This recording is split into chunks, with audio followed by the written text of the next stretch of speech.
along on this day. I'm going to do a video today on making wood polish out of beeswax. I call this my Beezy's wood polish. And it only takes 2 ingredients, beeswax, grated, so I've grated 2 tablespoons here, and some type of oil. You can use olive oil, coconut oil, walnut oil. This is jojoba oil, Jojoba oil. I found this at Target, but you could get it at Walgreens or Walmart. I'm thinking where else I saw that. Amazon for sure. Here's what it looks like, and you can see this up close. This is the finished product. This one was made with olive oil, but today we're making it with a jojoba oil. So there we go.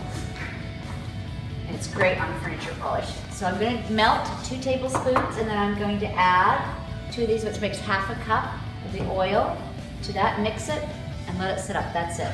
When I did my beeswax class, different products to make, this was one of my favorite that my class took home with them. They said this is one of their favorites.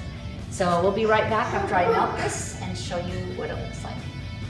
Okay, so I've melted it all together, and while that's hardening up, I'll show you what this looks like on the polish.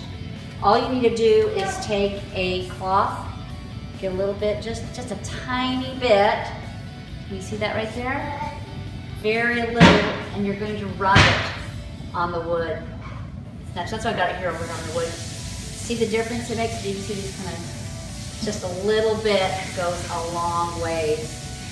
You can find the jojoba oil actually near the oils by the hair stuff. So that's the beeswax. Make sure that you subscribe and share this with other people. Check out my Facebook page and group. I'm on Instagram, Pinterest. I'll put the recipe on both those places. If you have any questions, put it below. And my grandson, Jackson, did you find the bee? Did you find the bee? Zzz, do you see it? Yeah. Come here and point at the bee. Where's the bee? Yes, there's the bee. So we always have a bee on here to find, huh? Yay, bee! All right, have a sweet day.